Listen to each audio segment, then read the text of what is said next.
What up, though? The live virtual conversation with Adrian Mays, leading with story. This actual speaker today is a real treat as Veterans Day being November 11th, 2025. And this veteran, Jesse Cruz, showing up here today with the AI Cash Story Captain. Excited to know and understand how can I break down and explain just maybe the last 10 minutes of what happens in life. It was something I looked at previously to actually having this live virtual conversation with Jesse is to have a story. There's nothing possible. I'm going to share a screen with you here of his Facebook page. And it was so crazy. And I know that's how God works. How do you want to get things done? How do you want to start? And I actually connected with Jesse on Messenger with Facebook DMs, right? Slid in his DM as I saw that. I know that sounds funny, but I saw that he was a speaking coach.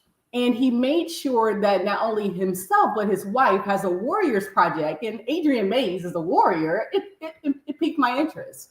But before we actually jump into this conversation today, all of the technology went haywire, as always, just showing up a little bit late. But I was actually recognizing that he was on stage a couple of days ago. And I just had to read this before bringing him in. This is his post here on Facebook, and it says, most speakers don't fail because they're bad on stage. They fail because they're forgettable. And it's not the reason that you think. It's not thieves. It's not lack of passion. It's lack of structure.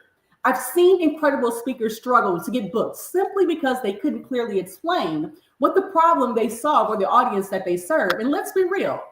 Just ringing it out on stage, it really honestly doesn't work. It might get you an applause, but it won't get you impact or influence or even income. So that's why Jesse Cruz created the Lead with Story framework. So his story framework that we're going to discuss, as well as his amazing process in being here today, it works like S is a strong hook. You got 7 seconds to capture the attention, start strong or lose them fast. T, telling a compelling story, making it a relatable, personal, vulnerable experience. Your story should solve a real pain point your audience needs right now. Always organized content, shifting from storytelling to strategy, teaching in 3 to 5 simple steps that create quick wins for your audience. Relevant to call to action is the R. After giving value and earning trust, invite them to take the next step. Buy your book, join your program, book your speech, watch your live virtual conversation, whatever that may be, or why you become memorable. I'll say that again, you become memorable, because don't just say thank you. End with something powerful that makes them feel something long after you walk off the stage. The reason I wanted to read that before I brought Jesse on the stage is everyone has a story. And this amazing entrepreneur, veteran, has served our country and served so many different stages. And as well as his family, even checking out his Facebook as well, seeing that his favorite time is actually to spend time with his family. But the reason I wanted to bring all of that up is you have a story. How you tell it, how you portray it. You bring 100% of the best version of yourself every single day. So we're going to talk to Jesse Cruz today, leading with story, this amazing veteran turning pressure into power. Come on here, Jesse. Let's get in here, my friend. What up, though? Adrian Mays. How are you this amazing afternoon? I'm doing incredible. That about yourself? Oh my gosh, Jesse, I am doing awesome. Now, look, we have a story. Literally, and that's why I wanted to read that Facebook post that you put out not even an hour ago, just to see how God works. Simple as that. So before I even jump in, my friend, how was your Veterans Day yesterday with your family? Happy Veterans Day, my friend.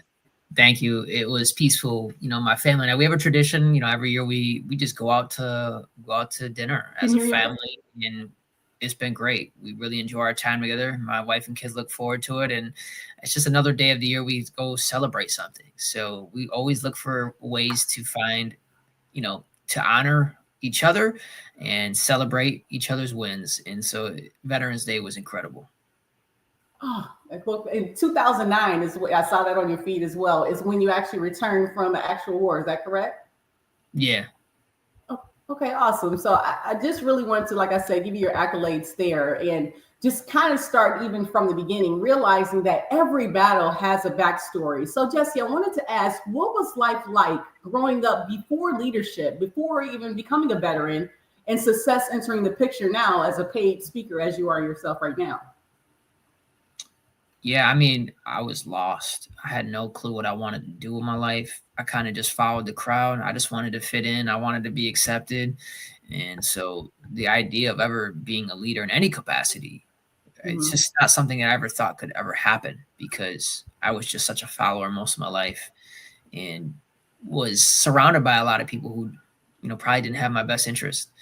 And so I was easily persuaded to live a life that I knew that I wasn't called to because I just Okay. didn't have the right people around me to show me the right path. Interesting, interesting. So when you say the right people in the wrong environment, kind of so that people can kind of get an idea of what that means, kind of give a little bit more detail in regards to just maybe the wrong crowds, the smoking. We're real authentic and real talk on with. So just being straight up in regards to what are the things that you had to deal with, to get where you are now? Yeah, I mean, I had to deal with, constant insecurity. I Mm, was running around with guys that were doing a lot of drugs, selling drugs, like in and out of jail, in and out of prison. And those are like my friends. And so it's like, it was only a matter of time before like I'm next because those are the mm, people I'm hanging out with, and then I was, bouncing from relationship to relationship, drinking a lot of alcohol and just completely getting wasted over and over again thinking that somehow I would find some peace and joy at the bottom of a bottle and realizing that it only made my pain even worse mm, because it never fulfilled me. It was just like a band aid for a little while. But then at the end of the day, I had to still be in my own skin. And I mm. tried to do all these other activities to make me feel something else. And I tried to get that admiration and that respect from other activities and people, and I didn't even have it for me. Mm. And that's huge. I'm on a sobriety journey myself, so it'll be 2 years sober for me. What November 20th actually? So I'm excited about this new peeling and layers. So in regards to looking at how life has been in regards to your journey, what can you recall a moment, my friend, when survival became a part of your daily mission? Yeah, I remember thinking to myself, if I did not find a way to get so blackout drunk that week that I lived a boring life, I was a loser, essentially, if Mm, I did not get completely annihilated from drinking. And I remember like, man, like that's all I was living for. Like I literally was living for the bar. Like right. that was like my purpose. And I remember just getting to the point I'm like, man, this is exhausting. Like there has to be more than this because week after week, month after month, year after year, nothing changed. Right. And I just got sick of it. Wow. So how long sober are you, if I can ask? Or are you on the journey right now? Or are you on the boat? Or Yeah, I mean, how you so treat like sobriety? so for me, like I know maybe different Everybody's different, right? yeah, I mean, I have different beliefs about that. So like I haven't drank alcohol in years. But I'm fully delivered from it, right? So for example, like I know if someone gave me a drink, I could have one drink and I'd be fine. I know Mm-hmm. that. I just choose not to drink just because it's just not part of my story no more. And so it's more of like proving it to me that Mm-hmm. I want to be healthy, that I can actually live a life of peace and joy without it. Right. Right. You know what I mean? So, and plus that sets the example for people around me because, I mean, there's nothing wrong with my, almost all my friends. I think I'm the only one in my whole friend group that does not drink at all. Right. All my friends drink. They're not alcoholics or anything like Right. that, but they have a drink with, dinner and wine, and there's nothing wrong with that. I just like to be the exception just because I want to show people it is possible to really have a fulfilling life, live like your best life without having to use drugs, alcohol. So for me, it's just like that's just why I don't do it. And I love that because I'm smiling because I feel the same way. It's like do what you want to do, but I want to empower people to become, just be a model of what's possible if you decide not to. I've done a lot in regards to doing it. So I just love how God has things designed. So my question for you, like, so what did those early experiences teach you about discipline and resilience, being around the wrong crowds, like you kind of explained to us as well? Yeah, I remember one time, and it's just a random memory, but I remember I was at a friend's house one time, and I was around these. It was me and like I don't know, like 7 other dudes. I mean, these are grown men. We're in like our mid-20s. And I remember a couple of them arguing for probably a good hour to 2 hours about something about what's the fastest car in the world. And I don't know why it sticks in my brain, because I was just looking at them. And these are the people that are my peers and people that I want to be like and be around. And they had spent the better part of an hour arguing about something to do with what's the fastest car ever made. And I thought to, it was weird because I thought this. I was like, if these dudes took that same hour and that same energy and invested it into discovering and defending their purpose and their meaning and to what they're called to do, how much further along would they be in their life? And that's when I kind of realized I got to get out of here. Like, I'm surrounded by people who are arguing about things that have nothing, no relevance. Whoever is right, congratulations. There, you get a trophy for being right. Like, there was no like winning. It was very odd. I was just around people like winning that argument was everything to them. Like, that's how they won at life. If they won an argument about something that had nothing to do with being a better man, a better husband, a better dad, a better leader, like nothing. And I was just like, I was around them. I just really felt out of place. And I'm like, I don't think I fit in here anymore. I would never spend an hour arguing about something that makes no difference on my life at all. Like, what are we doing? And these are the people I hung out with all the time. And I'm just like, okay, right. What have I done to attract these kind of people into my life? Because obviously I'm part of the problem too, because I'm hanging out and I'm listening to them for an hour. So now I'm listening to them for a whole hour. I'm like, I'm part of the problem. Right. So how did you fight through something called fear? It seems like a lot of people kind of fear change, right? To kind of do something different, like you were explaining, doing, just not being what everybody else is. How did you actually kind of conquer those different things? I think one of the first things I did is when I joined the military, I did not join the military because I wanted to. Now tell me about that. How did you join the military? Everybody has a story with that. I didn't want to join. Right. Even when I signed the paper, I didn't want to join. I needed to, because I needed to create distance from the environment of the people I was around. And I was like, I'm willing to do something that I hate, because I was like, I hate the concept of joining. I hate the concept of the restriction that may be put on me. But what I hate more is staying the same. Right. So for me, I was like, I must change where I'm at, because here, nobody is doing anything in their life. No one is achieving, accomplishing, becoming, doing anything of value. And even if I go do something I don't like, it is better than being here. And so I just had to make that hard decision. I have to go and just get away and see the world and be around new people and to see if there's something else that lands in my life, because I just know this ain't it. And so what branch were you in, and how long did you serve? In this charge, it was in 2009, I read, right? Was that? So I was in the Army. I got in 2007, and in 2009 is when I returned back from Iraq, and then I got out in 2011. Okay. What made you get out, if I can ask? You wanted something different, or?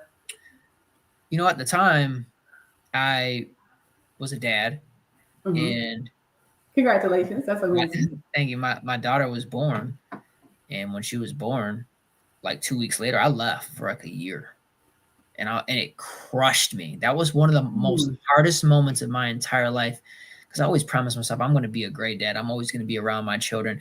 And in the very first year, I felt like I was breaking that promise, because she was born and then I left, and I was like, my daughter is not going to grow up with her dad as a stranger. That's not happening. And when you're in the military, you don't know when you're going to get deployed. So I missed basically the first year of her life. And that killed me inside. And I'm like, I'm never missing another birthday. I'm not missing more holidays. I'm not missing special moments. So I got out for her so I could be a better dad. Oh, I love that, Jesse. That's so amazing. So, I think I already know the answer to this question, but what is your why? How people talk about your purpose and, your mission for being the best version of yourself. What would you say your why is? It's a couple things. One is most importantly, my relationship with God. Yes. He has saved me. He has changed me. Without him, I can do nothing. And in addition to that, I've been blessed with an amazing family that if I want to tell my wife and I want to tell my children that you can become anything that you want to be, then I must go become anything I want to be, because they're looking at me as an example. And if I fail to do that, then I have failed them and I've become a hypocrite. And that's just not something I can do, because I lived in hypocrisy. I settled for average. I settled for being mediocre, but I said, no, enough is enough. I'm going to tell them to become anything that they want to be. I must be the first one to show them that it's possible. I love that, Jesse. And so is that what got you into speaking and doing the speaking engagements and paid gigs? And I see you're speaking all over the world. Please talk a little bit about that as well. Yeah, I mean, I started with my book. I wrote a book, and then that book opened up a lot of doors for me. I didn't originally, speaking wasn't on my radar until people started asking me to come talk about my book. It made me extremely uncomfortable. I had no desire. And I just wanted to sit in the corner, write books, and everybody leave me alone. That's really all I wanted to do. Just let me do my thing. But I realized if I really want to help people and make more of a difference and impact in this world, then I need to get in front of people. I need to be on stages. And now, so is the book Losing Faith, Finding Hope? That is one of the books. Yes, that is one of the books. I have a few, but yes, that is one of them. Okay, keep going. I love it because Google is amazing. Okay, keep going. Like I can't take credit for that one. I have to give it up to Big Google. Yeah. So. Yeah. So go ahead, Yeah, being able to write those books, opened up doors, and invested in some great coaches along the way that helped me through and really helped me get clarity on my message so I can become a more effective communicator and I can really serve people at a higher level. And so that's what I'm thankful that those coaches have helped me along the way. And that book led it to the speaking. And then the speaking from there, people were like, Jesse, can you coach me? How can I share my story from stage? How can I become a speaker? And so now that's what I spend the majority of my time doing, is when I'm not on stages, I'm training other leaders how to become effective communicators to grow their business. That's amazing. So just because of the writing the book, you wanted to stay in the corner. Like, okay, so how many books do you have? Because that's amazing in itself. And then tell me too, like, how important was it for you to get a mentor and investing in yourself to be able to do something new, like speaking engagements? Yep. So the first question is, I have 3 books that I wrote. 2 of them I wrote all by myself. One I wrote with my daughters. So they're actually published authors as well. It's a children's book. It's really cool. My wife and I, we co-authored a book on marriage before. So I guess that's like 4 book projects that I've done. And so, yeah, those are the main book projects I've done. And can you repeat your second question? Oh my gosh, that's amazing in itself. And so what I was saying is in regards to your speaking engagements, and you said that led you from getting out of your old self. How important was it to invest in yourself in mentorship in order to make that transition? It cost me over $200,000 by not investing in myself. Ooh, so here's talk why. About it. Ooh. I had no money. So I was like, I'm not going to invest into a coach because I don't have any money. So I'm going to save as much money as I can and be the biggest cheapskate on the planet and invest $0 into my own development. And so that's what I did. I did that for a couple years. So a couple years, I invested nothing. I just invested no money. And then when I hired that coach, they helped me with so much that I made over $200,000 over the next 2 years. I waited 2 years. So I did the math. It was over $200,000 by waiting to hire a coach, all because I wanted to save a few $1,000s. Now, if I had just invested a few $1,000s, I would have made the $200,000 sooner. That was a very painful lesson, is that you can always get more money, but you cannot get more time. Time is valuable. And I wasted 2 years of trying to save money. And it's like, no, like whatever it is, hire the coach, because they'll change your life if you let them. If you follow the plan and you are coachable, they can change your life, your business, your family forever. But if you're trying to cheap out and trying to not pay for anything, free can only get you so far. And so free is good to start, but like you can't live there. And every year I invest more and more into my development, and every year I have bigger and bigger returns. So tell me what that looks like for you, Jesse. So if someone was actually looking into getting paid for speaking engagements, and I appreciate you actually doing this live with me as well, because this is not a paid engagement, right? But this is literally showing that you actually have acts of kindness and provide your time to help people along the way as well. And I want to truly appreciate that, because you're a paid speaker, right? So if someone wanted to actually go into that, I was showing one of the testimonials that someone went through your program. What would that look like in regards to them getting started with you? Well, yeah, first and foremost, they have to apply, right? There's a process that I go through. I have to make sure that they're coachable. And I tell people all the times, like, I got on calls with people.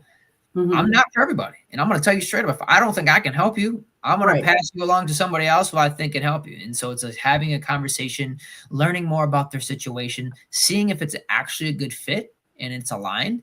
And then from there, we talk about potential next steps and outlining a couple different programs that I have to make sure that what I offer is a good fit to the person. I love it. So your website here, I'm going to put it up on the screen, mergeworldwide.com. Is that literally where you actually get started in regards to, getting started with you? Yeah, people can there's like a contact form. Typically people just message me on social media. So I'm extremely active on social. And so typically if someone's looking to get support with speaking, building their business, creating their own events, typically it's, we connect on social media, book a call, and then we go from there, or send me a DM, because I want to see, I got to know the person, right? I got to know that I can actually help them. So I get DMs all the time. And so I'm not going to be, taking the time out to someone who's not ready, right? If they're not there yet, they're not ready to take action, like there's nothing I can do to help you. Or someone hits me up and says, I need help with speaking. And I say, okay, let's talk about next steps of what that investment looks like. Well, I don't want to do that. Well, then I can't help you. Like, I'm not, like, don't hit me up for and you're trying to listen. I'm here to make a difference in your life. Like, let's treat it seriously. And some people, they don't take it seriously. They're curious about their growth. They're not serious about their growth. And that's so key, because again, when you're trying to do something new or what have you, if you don't put forth the work, it's a waste of time. And I honestly want to ask this, because I have this happen a lot in regards to my veterans. What was the hardest part about shifting from military structure to civilian life? Did you go through PTSD or any of those things? Did those play a part in your story? Oh, I mean, for sure. I mean, being in Iraq for a year, away from everybody I love, right? Wondering if I was gonna, like, is this my last day? I used to ask myself, like, this could be it. Like, I had moments like this might be the end right here. I don't know what today brings. I mean, but you don't know what today brings any day, no matter what country you're in, no matter if you have war or not. But yeah, so yeah, I had dealt with the PTSD for sure. But even though I've gone through that process, and I've gone through a lot of therapy, counseling, and all those things that I've gone through over the years, I still had to make a commitment that I'm not going to allow my diagnosis to become me. You know what I mean? It's, a lot of times people, they get a label slapped on them and they wear that thing around probably for the rest of their life, using it as an excuse. I will never allow PTSD to get in the way of my success. I love that. But here's the thing. How do you, do you make a ritual? Is it something that you do to train yourself to be different? Like, how do you walk that new life? I spend more of my time focused on the man I want to become than the man I used to be. I think that's the main problem with people. They're so caught up in the mistakes that they made, the people who hurt them, the people that they hurt. They live in the past. They literally live in the past. I don't live there. I live in the now and the future. And so if I can focus on the man I'm becoming, not the man that I was, then PTSD has no hold over me. Come on, I love that. I'm on a billionaire journey, so I always look forward. I start with the end in mind. So every day, training my mindset in regards to being different. And I wanted to ask, mindset wise, what are some things that you do, Jesse, to kind of help you, like you said, focus on the man that you want to be and not who you were, focusing on the past? It's not forgetting about the why. I think people forget about the why because there's all these distractions and people don't really know what they want. And so because they don't know what they want, they never fully commit. And when you're not fully committed, you're completely stressed because you don't know what you actually want out of life, and you haven't removed all other options. And so people, they're watered down and they're scattered, and so they're not like narrowly focused. And because you're not narrowly focused on the one thing that God created you for, you're trying to do 78 different things with mediocrity and wondering why you don't have an exceptional life. You haven't even committed to the exceptional thing that you're called to do. That's why your life's not exceptional. My gosh, that's amazing. Like, I know I read to start out something called that story framework that you posted maybe an hour or so ago. Talk about that one thing, like you were talking, what made you post that first off, and then to help people with framework, and how did you actually, come up with that framework as well? Too many people are just guessing when they're on stages. They're guessing on their social media content. They're guessing on their marketing. They're guessing on their, like, they're just throwing spaghetti on the wall, hoping it sticks. They're just posting and praying, God, help me out. Well, God's going to help you out when you help yourself out and actually learn something and apply it. I say, when you pray and you go move your legs. You just don't pray and stay. You pray and then you go. You go do something with the prayer. And so I post that because, like, so many people, like, they're so stuck, but they're stuck because they're not putting in the efforts. They're not putting in the reps. They're not investing into themselves. And so they wonder why they're stuck year after year. It's because you've made no conscious change. You want things to change, but you don't want to change. You want everything around you to change, but you don't want to change. And so that's why I got posted. I was like, people are hurting. They're struggling. They're lost. They're stuck. And so a lot of times they're stuck because they don't have the education and they don't have the frameworks. And so I put that framework out. And the reason I created that framework is because it's a simple way to remember how to be an effective communicator. And one of the best ways to grow your business, no matter the industry, is to be an effective public speaker. Oh my gosh. And so what's the crazy thing about having a strong hook and as well as telling a compelling story? Do you have like a one signature go-to story that you tell when you actually have speaking engagements, or do you kind of let the mood take you in regards to that? It's a combination. So I build what's called a story library. So you want to have, I would say, 5 to 10 at a minimum of stories that are from your life, certain adversities and challenges that you faced that you can pull out at any given time and drop into any presentation.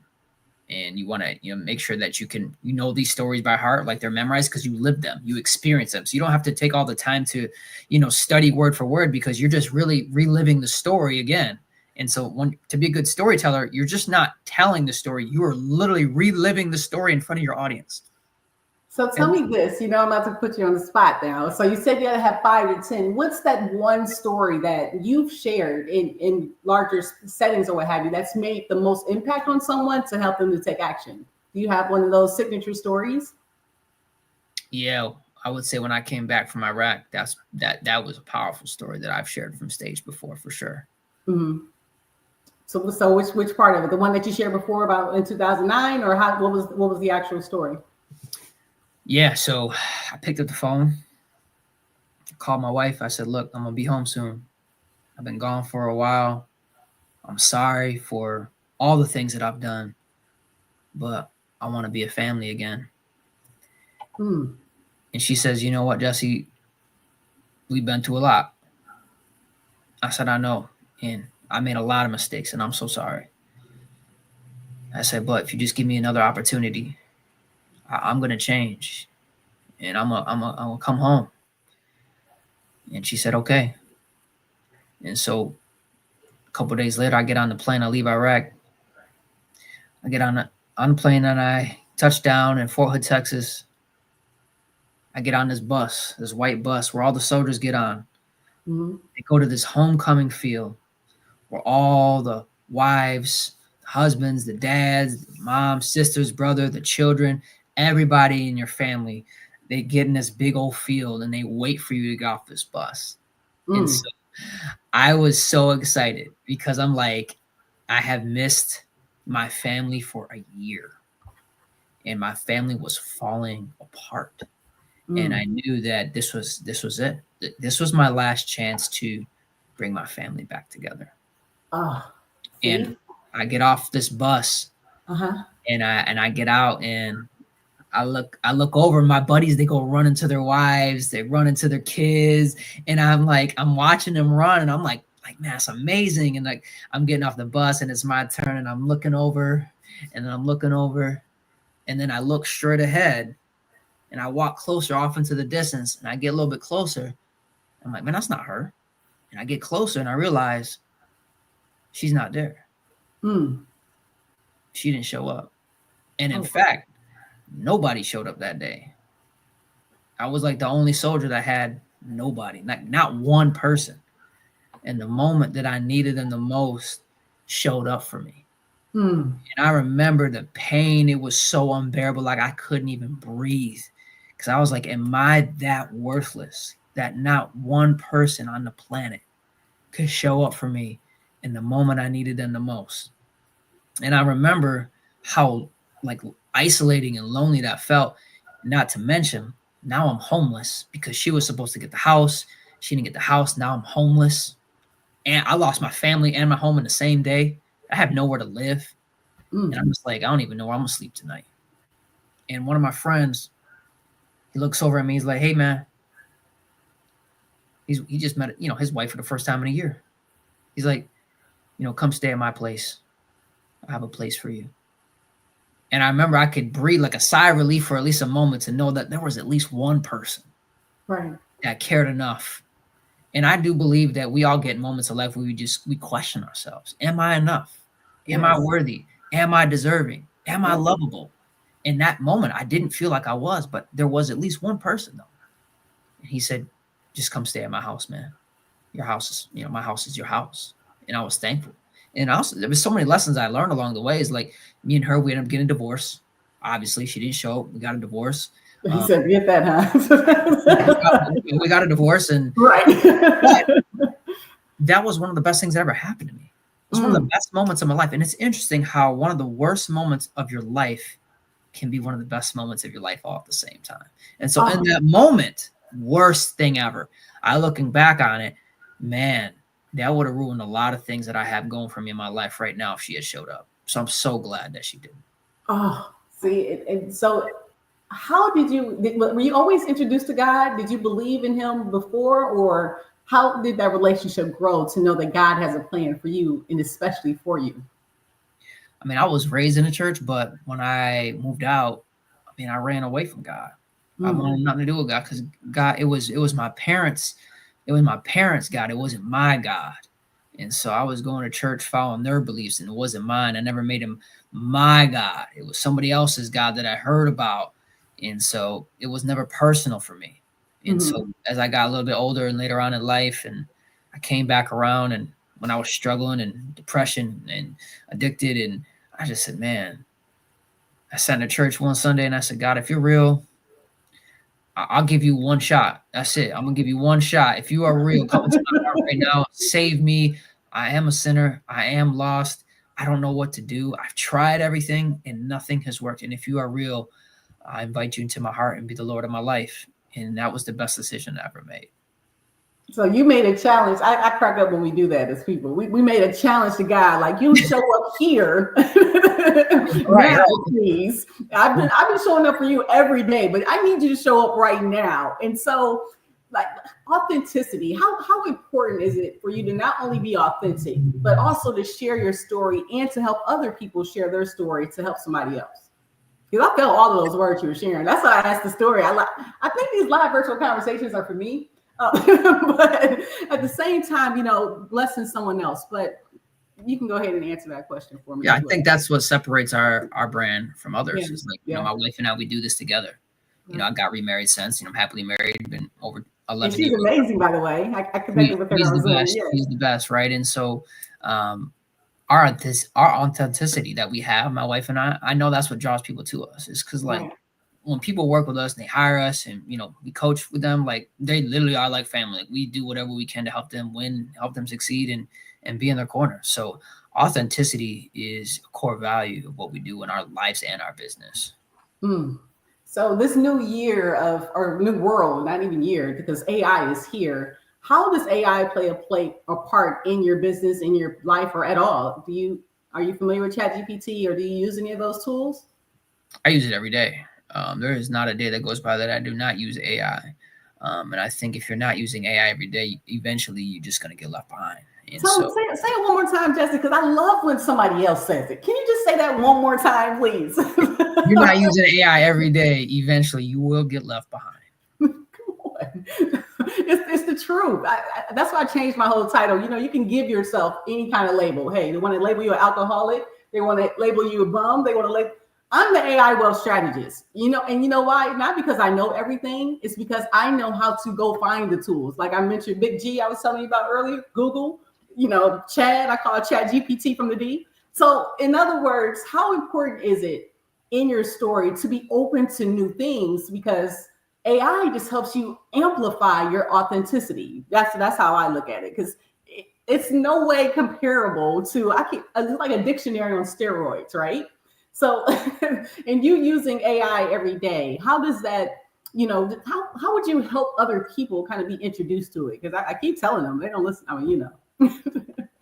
Yeah, I mean, AI is kind of like what electricity was at one point. Right. People were using candles, and eventually someone turned the light on with a light switch, and like, oh, give me some of that, right? Right. And so they got to realize this is the modern day version of electricity. Like it's Yes. like it is making life so much easier, much more efficient, and so you just got to have the courage to be willing to be open to new ideas, or you will be stuck in the past. Oh, and that's where you don't want to be. It's like having like the 8-track. You remember the 8-track? Like I didn't, you know what I'm saying? That don't be stuck in those days. Come forward past the CDs and the VHS, you know, and just come forward to where we are in 2025. But I wanted to ask, what have you learned, my friend, about leadership through serving rather than just surviving? Because you're literally showing how it's done.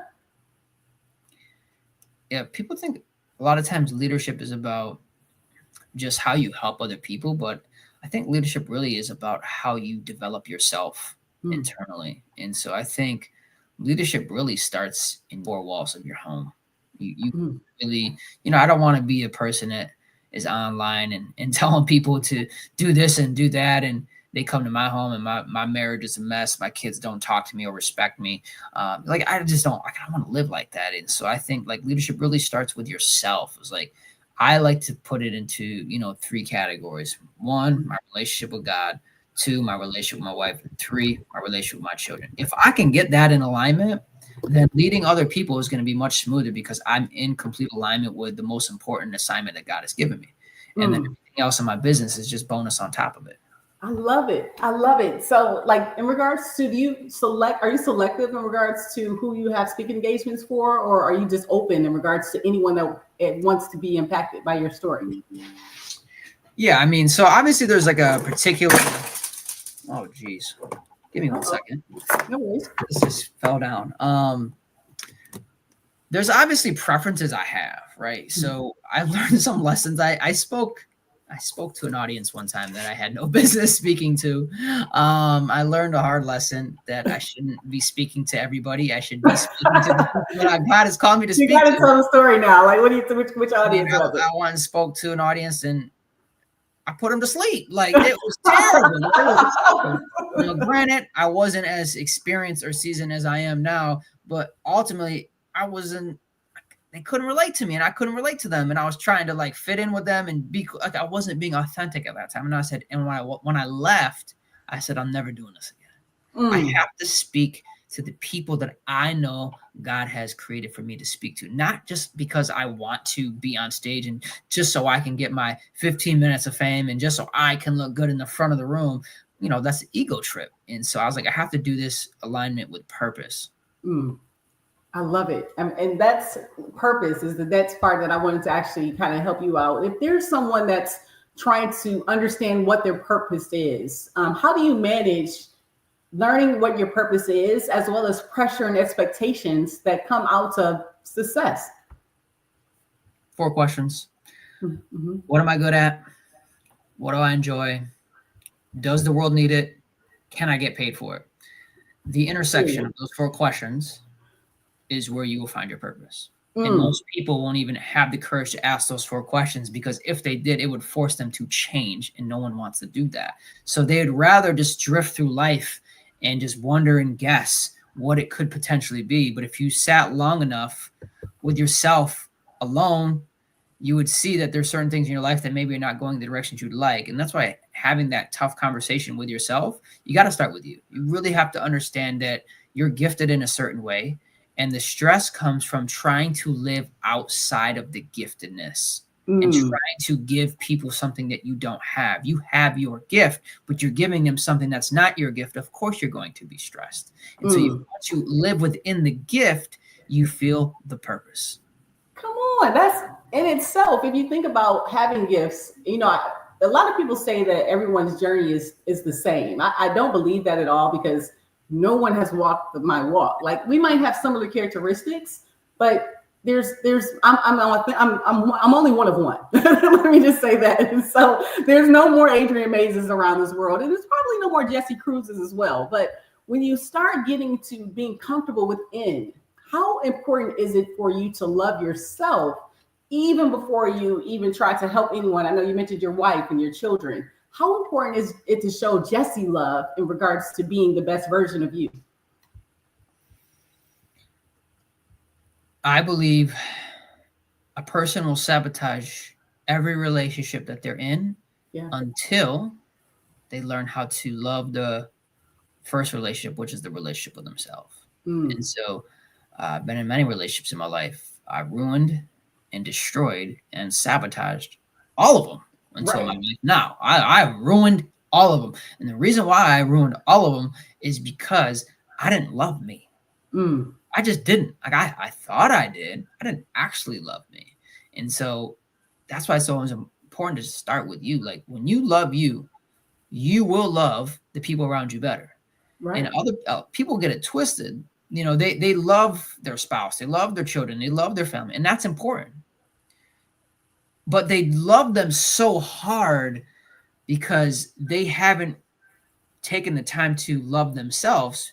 So what they do is their spouse or their children actually become a distraction to the real issue going on, is that you're in internal battle, but you love on them so much that you think you're being a good family member, but actually you're not, because you still haven't dealt with all the demons from within. And so you're putting up this front like you're great at loving them, but truthfully, imagine how much better you could love them if you went and sought professional help to work on yourself. Then you'd be more equipped to love them more fully.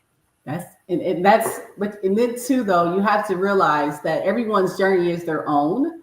So, and that's what I used to do wrong. I think the alcohol really subjected to, because I tried to interject myself into everybody else's situation instead of realizing I'm the prize, like, in myself. And so, but it takes time to love yourself and take your steps to get there. So I wanted to ask, before I get into the top 8, because I definitely appreciate you, Jesse, for just giving us these gold tidbits on how to be the best version of you. Have there been moments when you even questioned the impact that you've made in regards to where you are now versus where you've been?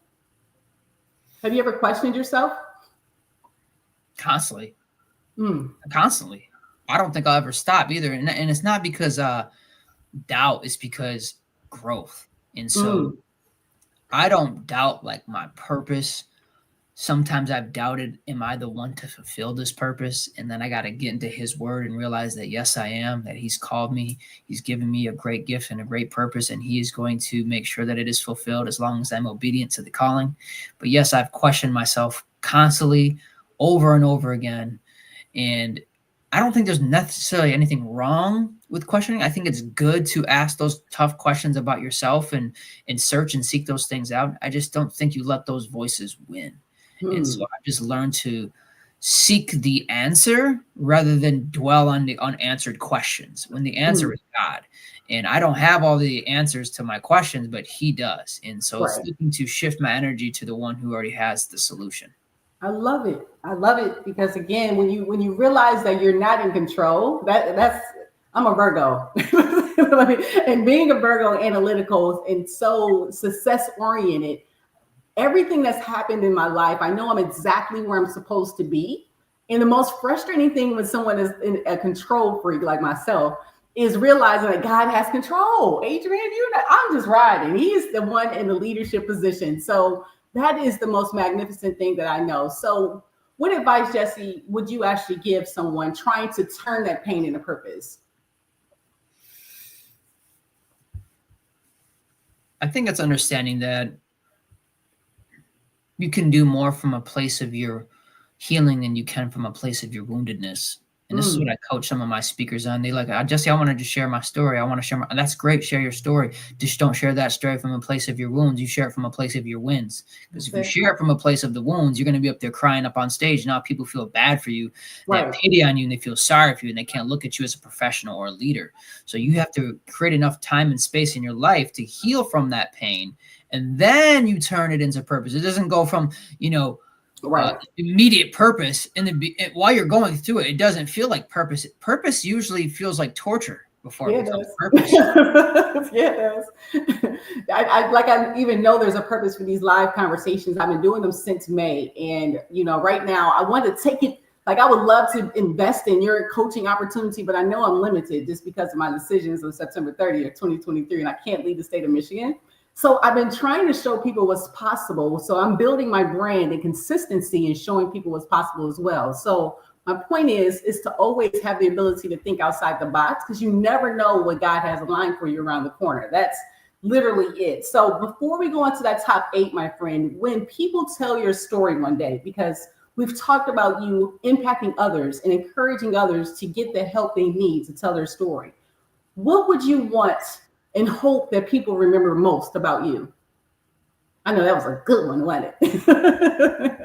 I love that question. I want to hope that they remember, maybe not just like maybe me, but remember that I was someone who pursued my highest gift and calling.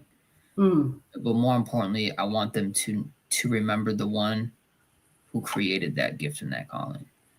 That's what I want my gifts of what I do to reflect the King. And I want people to know that they're kings and queens made by the Most High. That's it. And so the more that I live into my gift and my calling, I hope that they remember to live into theirs as well.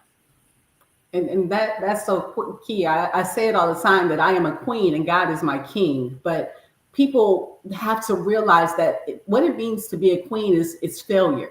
It's sometimes you're going to make mistakes, and understanding that the first attempt in learning, as well as investing in learning that the path and goal is already designed. So my king, because I do agree that you have shared your impact and love with other people, just making sure that you're the best you. I really am thankful that God designed, before I go into top 8, the Warrior Women Project, I can't let that pass without that. But that's what attracted me to your page, and talking to your wife. She has such a beautiful spirit in helping people. I'm just so thankful that God aligned me, because one day I'm gonna be on that cruise with you guys. But I can't. Come on, let's go. I told her, it's like, as soon as my life changes in due time, I will be a part of the process. I'm just glad that our journeys have connected now, so virtually.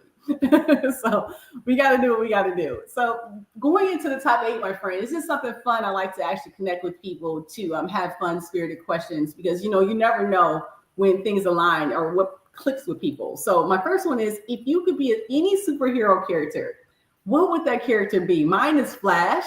From I'm a Delta Sigma Theta Sorority Incorporated. That was my line name. In Flash, I'm just everywhere anyway, or I used to be anyway. God set me down for the last 18 months. But in regards to any superhero character for Jesse, what would your superhero character be? Superman. Superman? Why Superman? Not with the kryptonite. Why Superman?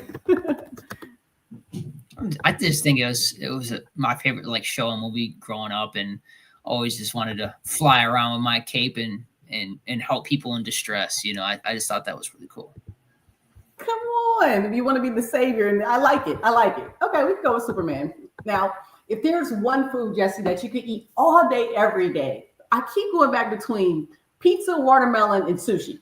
So, but if you could pick one food that you could eat all day, every day, what food would that be and why? Wow. Mangoes, because they're amazing. They're just so good. I just love a fresh mango. Oh my God, I love mangoes. Oh, that's a good one. Now, I haven't heard that one in a while, so that's a good one. I haven't had any mango in a while. But anyway, okay, so where are you originally from and where do you call home now? I'm from Detroit, Michigan. What up, though? That's what affectionately means hello, from Detroit, Michigan. Where's home for you and where are you originally from? Yep, Rochester, New York, and this is where I'm at now. Nice. I actually, my cousin played for the Toronto Raptors, so I've been to Buffalo, New York. How far is Rochester, New York from Buffalo? Not that far, hour and a half. Okay, so that and my cousin played for Canisius College, so I know a little bit about New York. I was in the snow with you guys for a second. Loved it. So shout out to Brittany. Okay, so my next one I have for you in regards to your favorite place that you traveled to and why. I have to go back to the T-Dot because the T-Dot brought me to Toronto, Ontario. I used to live there when Chris played for the Toronto Raptors, Chris Bosh, and so. My cousin played there. I was traveling everywhere. I've been to 48 out of the 50 states. I've been to Japan. I've been to Italy. I've been to all different places. So what's your favorite place you travel to and why? I got to pick Toronto for me, though. I mean, Italy for sure. We love it so much. We host a retreat for entrepreneurs in Italy every year. So, oh my gosh. Oh my God. Which part of Italy? Southern Italy, the Amalfi Coast. Okay. So what does the retreat look like? See, now you open up another can of worms. Yeah, listen, June 26th, put it on your calendar now. I got giving you plenty of time to plan for it. It's not even that. If they let me free. So 18 months, I'll have hopefully December 21st, 2025. Please let me free, Lord. But my date actually is June. I had 2 years of probation where I couldn't leave the state of Michigan. I got a DUI September 30th, 2023. So don't drink and drive. I'm done with the drinking thing. Over with. So when your wife called me and she told me about the Zoom and I was like, oh, I can't even plan anything. I just got to live this journey right now. So Italy is one of the places that you have your retreat. I'm so glad I have these lives because this is recorded and I'm going to be able to go back to know where I'm going to start traveling because I'm going to be everywhere. Okay. So my next question for you, my friend, is what day or holiday or season do you look forward to most every year? Mine is actually my sobriety date, which is coming up next week, November 20th, 2023. My cousin passed away that day as well, Jabari Weston, so rest in heaven good. So that's my actual day. What day for you that is so impactful for you that, you're, just holiday or season? Father's Day. Father's Day. Ooh, to be a papa. Do they call it? Why Father's Day? Is it just for the simple fact of celebrating your children? Or I don't want to answer that for you, but it's I love being around my kids. And one of my greatest blessings. And so I look forward to that day for sure. That is awesome. I'm single with no children. So I definitely know, though, my father passed away, but I know the impact of just how fathers have, and you have 2 girls, is that correct? Yeah. Oh, so how men are going to be treated is the pattern that you're setting. And it sounds like you're doing a great job, Jesse. So I applaud that day for you. So my friend, if you could recommend one book or movie that changed your mindset forever, what book or movie would that be? I changed mine. Mine was actually, it's the Bible now. I changed it. It was Rich Dad, Poor Dad, but the Bible is the key. It's the roadmap. I mean, the Bible, number one, for sure. Other than the Bible, I would say a book called The Big Leap. Nice. See, I love it. Do you have a movie, too, that stands out for you that helped you out with your mindset? The Big Leap. I like that. See, I love learning new things. Movie that stood out for me in my mindset. I like the movie Remember the Titans. I like it. That was a good movie. And what stood out for you about that movie for it to be one of the ones that changed your mindset? That was a good one. I mean, it's such a powerful movie about how to love people that are different than you. And I think the world needs more of that. Don't give me the preaching here, Jesse. Yeah. So you're so right about that. Because I mean, we can all just let people be and love each other. Like we're all unique in who we are for a reason. So my movie is actually Sinners. Have you seen Sinners? I have not. Just you have to be careful who you invite in. That's all I'm gonna tell you about that. So that's the reason why. And so the last one actually 2 more. So if you could actually have one word to describe your brand, everything that you've been through, and you actually can describe it in one word. My word is resilience, Because I mean, there's nothing I can't do. I got the best leader of life, and that's God running this here camp. So resilient is just me catching up mustard. So so resilient is my actual word. What's the one word that would describe Jesse Cruz and his brand?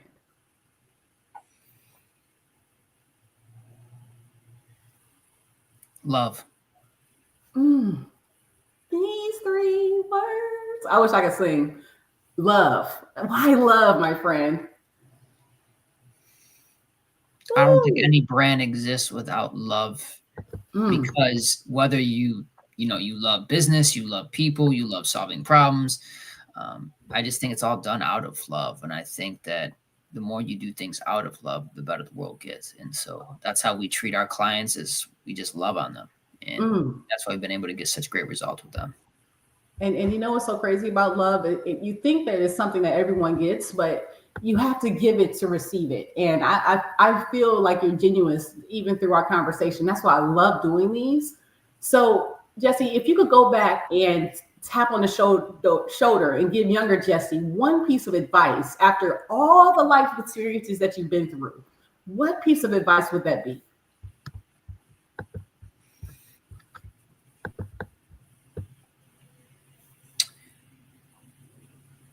I would say, don't live for the crowd, live for the crown. Meaning God's purposes, not what people's opinions are, because they don't matter. Because at the end of your life, you're not held accountable to what people's opinions are about you. You are held accountable to the life and the gifts that God has given you and how you utilize them. And it's so crazy. I say this saying all the time. It's not my business what anybody else thinks about me, but it's everything's business that God thinks about me, because he made me, right? And I've done enough in my own direction. So now letting God lead the plan and knowing that love being your one word, that's in itself is just sends chills, because I know God's always leading in the direction. So before I let you go, my friend, is there anything, and I want to make sure I want to say this before I give you that moment. I reached out to you in a DM. You're like, who is this girl reaching out to me? Like, and then like I said, I checked out your page and I was like, I would love to talk to him live. And you said yes. That truly means a lot to me, because if you go through any of these trainings, because I know you're a paid coach and you you charge $30,000, $40,000, $50,000 for your services. You showing up for an hour of my live virtual conversation, Jesse, that means so much to me. And I know it's God designed, and our path, speaking to your wife, seeing your beautiful children, hearing that you're a veteran and served our country. I want to say thank you for taking the time here today if you've impacted one person, I always say you've done a great job and you've impacted me. So I want to say thank you for just taking the time this afternoon and sharing your story and being authentic and showing people what can happen in the past, where you are now, and definitely where you're going. So is there anything that you want to share in regards to just moving forward, or anything you're working on, or anything to motivate people to keep going within their journey? Yeah, I believe everyone is one stage away from changing their life and their business forever. It's just that you have the courage to make the investment into yourself. And once you do, that future version of you is counting on you, and they're thanking you in advance for making the investment into yourself today. My friend, thank you for taking the time for this live virtual conversation today. And I'm going to reach out to you if you could do a testimonial and let me know your true impact on what today meant for you, okay? For sure. Thank you, my friend. Thank you. That was amazing. Oh, I love my job. I love my life. I love God's design for me. Jesse Cruz, veteran, leading with story, sharing in regards to his journey in the past, his one word being love in itself. That is, I just know everything is for a reason. It's funny. My mother reached out to me today via text and she said, Adrian, I love your hair. I've seen you on Facebook and just motivating. You don't know the angels that God has sent you along the way. My business partner, Anika Gaines, blessing me today. Just the things that this blessing of this conversation with Jesse Cruz, I know that it's all in divine order. how he spoke about his wife, how he spoke about the importance of children and the importance of making an impact. If you're watching this live or if you're watching it on a replay, just one thing that you can actually share and take away from this is the three things that he said that was most important that keeps him focused and grounded. His relationship with God, his relationship with his wife, and his relationship with his children. I say that, the setback is always the setup for something you don't even know that's designed. And I know every single conversation, every single moment that people allocate at least an hour of their time to share this virtual conversation. Once again, I want to say thank you. And so keep going. If you grasped anything that from the benefits of listening to Jesse and his story, being in Iraq, living in Rochester, New York, showing up for paid gigs, getting $30, $40, $50, $60,000 per hour. You were blessed today to hear him in regards to the story of his framework, sharing your story, having a purpose, investing in yourself, having mentors to help lead you along the way. Don't waste $200,000 on wasting time. It's something, a valuable asset that we can't get back. And he, my friend, has shared that with us today. So again, hopefully you enjoyed this live virtual conversation, special edition on a Wednesday, November 12th, 2025, day 545, the Billionaire Journey of Adrienne Mays. We're going. We're going to keep going because as long as I'm here, I'm going to give everything in everything I do. I can, I will, I shall be victorious. What up, though? Detroit, Michigan to Rochester, New York. Let's go. Deuces.